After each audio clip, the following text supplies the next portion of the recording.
ختم نبوت تاجدار ختم نبوت لبیک لبیک لبیک یا رسول اللہ لبیک لبیک لبیک یا رسول اللہ لبیک لبیک لبیک یا رسول اللہ لبیک لبیک لبیک یا رسول اللہ لبیک لبیک لبیک یا رسول اللہ لبیک لبیک لبیک یا رسول اللہ لبیک لبیک لبیک یا رسول اللہ لبیک لبیک لبیک یا رسول اللہ احباب اپنی جگہ پر تشریف رکھیں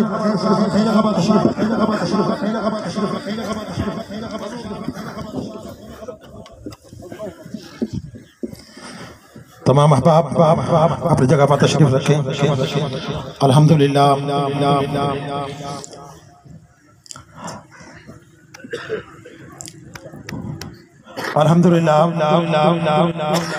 ہم کتنے خوش نصیب ہیں کہ ہمارے پاس آستانہ عالیہ پیر بارو کریم رحمت اللہ تعالیٰ علیہ کے سجادہ نشین پیر طریقت رہبر شریعت حضرت علامہ مولانا پیر محمد حسن صاحب تشریف لائے ہیں. ہم الحمدللہ ان کی زیارت بھی کر رہے ہیں اور ہم سے بھی کتنے خوش قسمت وہ حاجی صاحب ہیں, حاجی ولایت صاحب, کہ جن کی خلخانی کے اندر ہم بھی شریک ہیں اور ان کے پیر و مرشد, ہم سب کے پیر و مرشد ہمارے درمیان تشریف لا رہے, ہمارے درمیان تشریف لا چکے ہیں. ہم ان کی زیارت بھی کر رہے ہیں. علماء کرام کی زیارت کرنا بھی اللہ کی عبادت ہوتی ہے اور اولیاء کرام کی زیارت الحمدللہ ہم سب اپنے پیر و مرشد کی زیارت بھی کر رہے ہیں اور ہماری محفل کی زیارت بنے ہیں سجادہ نشین آستانہ عالیہ پیر بارو شریف سے. اب میں بلا تاخیر آپ کے درمیان اور حضرت صاحب کے درمیان حائل نہیں ہونا چاہتا. بلا تاخیر میں دعوت خطاب دے رہا ہوں حضرت علامہ مولانا پروفیسر عبدالعزیز صاحب باروی کو کہ وہ مائک پہ تشریف لائیں اور اپنی خوبصورت گفتگو سے ہمارے دلوں کو منور کریں. ان کے آمد سے قبل زوردار نعرے سے استقبال کیجئے. نعرہ تکبیر, نعرہ تکبیر, نعرہ رسالت, نعرہ خلافت. حضرت علامہ مولانا پروفیسر عبدالعزیز باروی.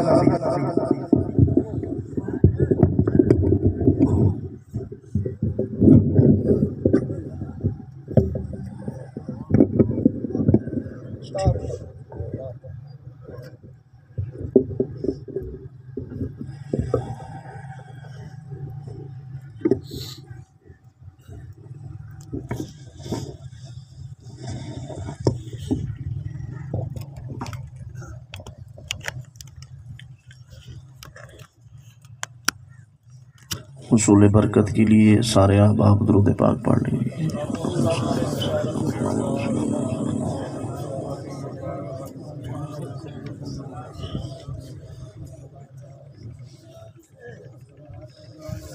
الحمدللہ وکفا والصلاة والسلام علی سیدنا محمد المصطفى وعلى آلہ وأصحابہ وأزواجہ البررة التقى. أما بعد فأعوذ بالله من الشيطان الرجيم. بسم الله الرحمن الرحيم. إن أكرمكم عند الله أتقاكم.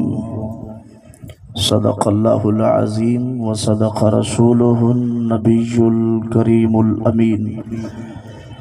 إن الله وملائكته يصلون على النبي يا أيها الذين آمنوا صلوا عليه وسلموا تسليما.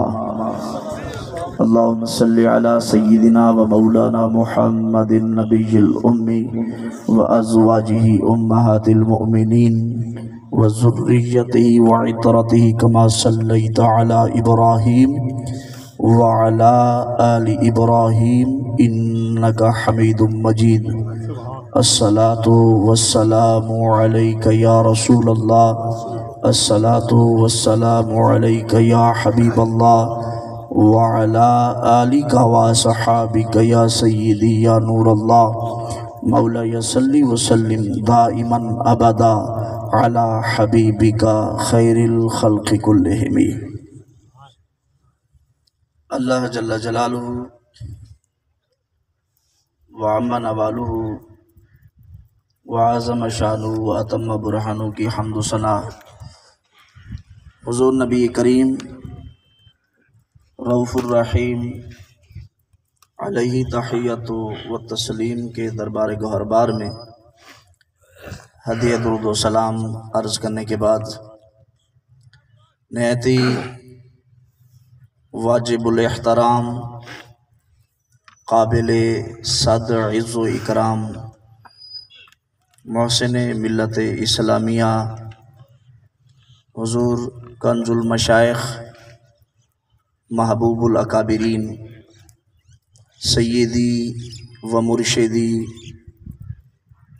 اور میرے محسن اور مربی حضور قبلہ خواجہ خواجگان حضرت علامہ مولانا الحافظ القاری پیر محمد حسن صاحب الباروی زیب آستانہ عالیہ پیر بارو شریف اور میرے پیر و مرشد کے جملہ شہزادگان اور دیگر علماء ذی احتشام، مدرسین اور عزیز طلبہ اور مکرم و محتشم سامعین، آج کا یہ اجتماع اور اکٹھ محتاج تعارف نہیں، اللہ جل مجدہ کے کامل بندے فنافی شیخ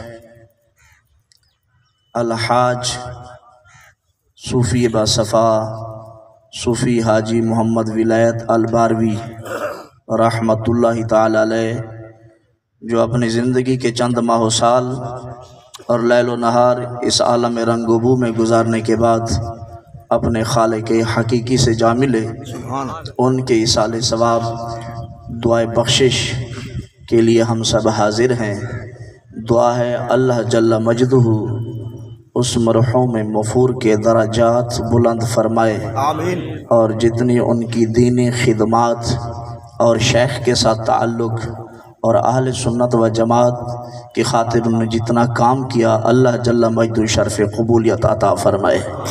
مکرم سامعین، بلا شبہ قبلہ حاجی صاحب رحمۃ اللہ تعالی علیہ ایک نیک انسان تھے، ان کی دینی خدمات بھی بہت زیادہ ہیں، اپنے شیخ کے ساتھ ان کا تعلق بڑا عجیب تھا، اور نبی کریم صلی اللہ علیہ وآلہ وسلم کا فرمان عالی شان بھی ہے، فمن اعطی المحبت للہ ولأحبابہ فقد اعطی خیر الدنیا والآخرہ، کہ لوگوں جس شخص کو اللہ جل مجدہ اور اس کے پیارے بندوں کی محبت نصیب ہو جائے، اسے غریب نہ سمجھو، اسے دنیا اور آخرت کی ساری بھلائیاں عطا کر دی گئی ہیں۔ تو میں نے آپ کے سامنے آیت کریمہ تلاوت کی، پہلے اس کے چند شان نزول، لیکن سب کا مرجع و مآل اور سب کا نتیجہ ایک ہی ہوگا۔ سیدنا عبداللہ ابن عباس رضی اللہ تعالی عنہما ارشاد فرماتے ہیں، نازلت فی ثابت ابن قیس رضی اللہ تعالی عنہ، قرآن مجید فرقان حمید کی یہ آیت کریمہ سیدنا ثابت بن قیس رضی اللہ تعالی عنہ کے بارے میں نازل ہوئی۔ پوچھا گیا حضور کون سا موقع تھا، کیسے، کیوں نازل ہوئی؟ آپ نے فرمایا قولہ للرجل الذی ابن فلانہ لم یفصلہ ابن فلانہ یعیر بامہ۔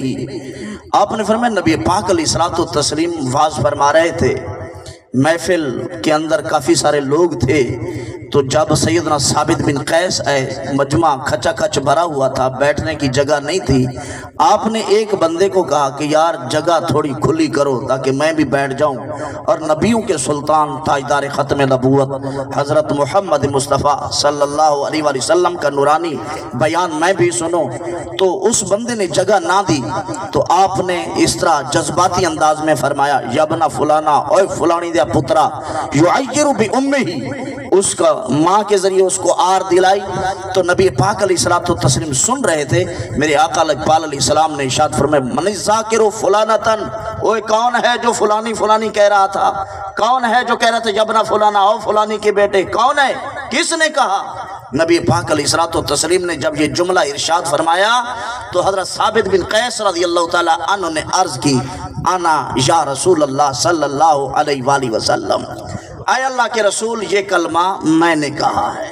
حضور علیہ السلام کی عادت کریمہ تھی، جب کوئی بات ہو جاتی تو پوچھ لیا کرتے تھے۔ مثلا نماز پڑھا رہے ہیں، مشکات المصابیح کی حدیث مبارکہ ہے، حضور علیہ السلام رکوع میں تھے، آقا علیہ السلام کا ایک غلام دوڑتا ہوا آیا، سانس پھولا ہوا تھا، رکوع میں ملا، پچھلی صف میں تھا، مجمع کافی تھا۔ آقا علیہ السلام نے جب سمی اللہ لمن حمیدہ فرمایا تو اس صحابی کے منہ سے نکلا ربنا لک الحمد حمدا کثیرا طیبا مبارکا فی۔ نبی پاک علیہ الصلوۃ والتسلیم نے جب نماز پڑھا لی فلم من صرفا، فارغ ہوئے، آپ نے فرمایا من المتکلم آنفا، اور میرے غلاموں میں سے کون تھا جو ربنا لک الحمد حمدا کثیرا طیبا مبارکا فی کہہ رہا تھا؟ صحابہ کرام خاموش ہیں، شاید کسی سے غلطی ہو گئی، حالانکہ اوروں نے نہیں سنا۔ یہ طاقت رب لم یزل نے تاجدار ختم نبوت نبی آخر الزمان کو عطا فرمائی کہ آپ آگے مصلی امامت پہ ہیں، پچھلی صفوں میں حالت نماز میں کوئی کلمہ کہے اس کو بھی آقا علیہ السلام سنتے ہیں، دل میں کوئی خیال ہے آقا علیہ السلام اس کو بھی جانتے ہیں۔ حضور علیہ السلام نے فرمایا من المتکلم آنفا، کون تھا جو یہ کلمہ بول رہا تھا؟ صحابہ اکرام خاموش ہیں، شاید کسی سے غلطی ہو گئی۔ آقا علیہ السلام نے دوسری مرتبہ فرمایا، جب تیسری مرتبہ فرمایا تو آپ نے فرمایا کلمہ اچھا ہے، کس نے فرمایا ہے، کس نے بیان کیا ہے؟ تو ایک صحابی نے عرض کی یا سیدی یا رسول اللہ میں نے یہ کلمہ بیان کیا۔ میرے آقا علیہ السلام نے ارشاد فرمایا اے میرے غلام تجھے مبارک ہو، میں نے 30 سے زیادہ فرشتے دیکھے یابتادرون جو جلدی جلدی آ رہے تھے، اور کوشش تھی ان کی ایہم یکتبہم الاول کہ ان میں سے کون سب سے پہلے اس کلمہ طیبہ کو لکھ کر رب کے دربار میں پیش کر دے۔ سبحان اللہ، تو نے بڑا پیارا کلمہ کہا، کلمہ اچھا ہے۔ تو آقا علیہ السلام نے اسی طرح فرمایا من المتکلم من الذاکر فلانتن، کون ہے تم میں سے جو فلانی کا تذکرہ کر رہا تھا؟ کیا فلانی کے بیٹے؟ حضرت ثابت بن قیس رضی اللہ تعالی عنہ نے عرض کی اے اللہ کے پیارے رسول میں تھا یہ کلمہ کہنے والا۔ آقا علیہ السلام نے ارشاد فرمایا یا ثابت، جی یا رسول اللہ۔ آقا علیہ السلام نے فرمایا انظر فی وجوہ القوم، اے ثابت یہاں پہ کھڑے ہو جاؤ اور جتنا مجمع لگا ہوا ہے ہر ایک کے چہرے کو دیکھو۔ حضرت ثابت بن قیس رضی اللہ تعالی فرماتے ہیں کہ فناظر الی وجوہ القوم، میں کھڑا ہو گیا اور دیکھنے لگا سب کے چہروں کو، ہر ایک کے چہرے کو میں غور سے دیکھتا۔ جب سب پر میں نے نظر دوڑا لی آقا علیہ السلام نے ارشاد فرمایا ما رأیت یا ثابت، اے ثابت تو نے کیا دیکھا؟ سمجھے تو ذرا زور سے بولیے اے ثابت آپ نے کیا دیکھا؟ حضرت ثابت رضی اللہ تعالیٰ عنہ عرض کرتے ہیں رأیت احمرا و ابیضا و اسودا، اے اللہ کے پیارے حبیب میں نے تاجدار صداقت کا چہرہ دیکھا، میں نے شاہکار عدالت کا چہرہ دیکھا، میں نے ابو بکر و عمر کا چہرہ دیکھا، میں نے عثمان و علی المرتضیٰ کا چہرہ دیکھا رضوان اللہ تعالیٰ علیہ مجمعین، چہرے بڑے سفید تھے، میں نے حبشیوں کے بھی چہرے دیکھے، میں نے سرخ رنگ والے بھی دیکھے، میں نے سانولے بھی دیکھے، میں نے کالے بھی دیکھے، چٹے گورے بھی دیکھے، آپ کے غلاموں کا کیا کہنا؟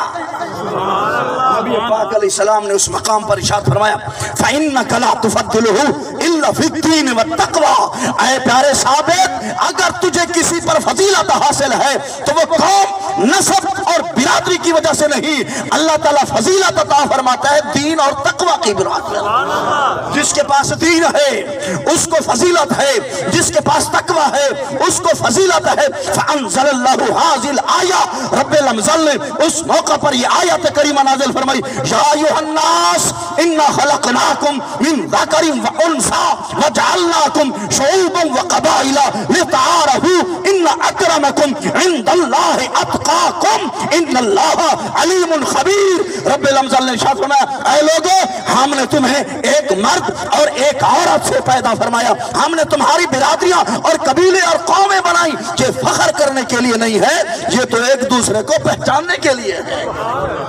اے اللہ ہم برادری پر فخر نہ کریں تو کس پر کریں؟ قوم پر فخر نہ کریں تو کس پر کریں؟ کیا ہم چودھری ہونے پر ناز کریں؟ کیا ہم گجر ہونے پر ناز کریں؟ کیا ہم جام بلوچ خان ہونے پر ناز کریں؟ رب العزت نے ارشاد فرمایا نہیں نہیں، یہ قوم اور قبیلے یہ فخر کرنے کے لیے نہیں ہے۔ فخر کی بات کون سی ہے؟ عظمت کس وجہ سے ملتی ہے؟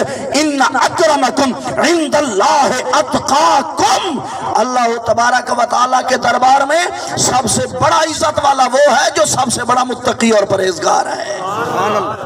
یہ نہ ہو قوم کا دشمن کہے میں بہت بڑا معزز ہوں، قوم کے مفادات کے ساتھ کھیلنے والا وہ کہے کہ میں سب سے بڑا معزز ہوں، لوگوں کے حقوق پہ ڈاکہ ڈالنے والا وہ کہے میں سب سے بڑا معزز ہوں، نمازیں قضا کرنے والا وہ کہے کہ میں سب سے بڑا معزز ہوں، یتیموں کو رلانے والا وہ کہے میں سب سے بڑا معزز ہوں، اسی طرح معاشرتی برائیوں کے اندر ملوث آدمی کہے میں بڑا معزز ہوں، ایسا بندہ معزز نہیں ہو سکتا۔ رب العزت نے فرمایا ان اکرمکم عند اللہ اتقاکم، معزز وہ ہے جو سب سے بڑا متقی اور پرہیزگار ہے۔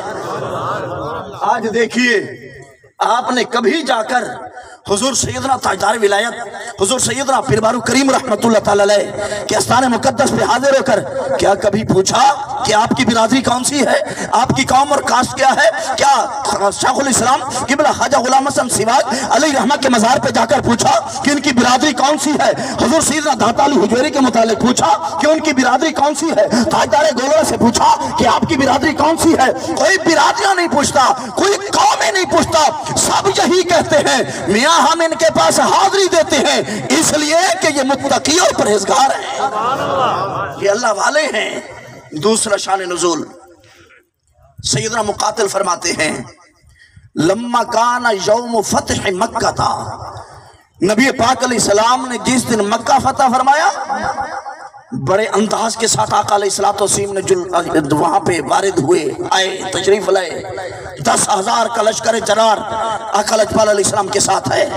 آقا لجپال علیہ السلام نے سب کو جب بٹھا لیا امر بلالا حتی علی ظہر الکعبہ وعزنا، حضور علیہ السلام نے حضرت سیدنا بلال حبشی رضی اللہ تعالیٰ عنہ کو حکم ارشاد فرمایا اے بلال کعبے کی چھت پہ کھڑے ہو جاؤ اور آذان پڑھو تاکہ لوگوں کو پتہ چل جائے یہاں پہ قوم قبیلوں کی وجہ سے عزت نہیں، یہاں پہ عزت ملتی ہے تو تعلق مصطفیٰ کی وجہ سے ملتی ہے۔ یہ وہی بلال ہے، وہی مکہ ہے جس کی گلیوں میں آپ کو گھسیٹا جاتا تھا، گرم ریت پہ لٹایا جاتا تھا، آگ کے دہکتے انگاروں پہ لٹا کر گرم چکیاں اور وزری پتھر آپ کے سینے پہ رکھے جاتے تھے۔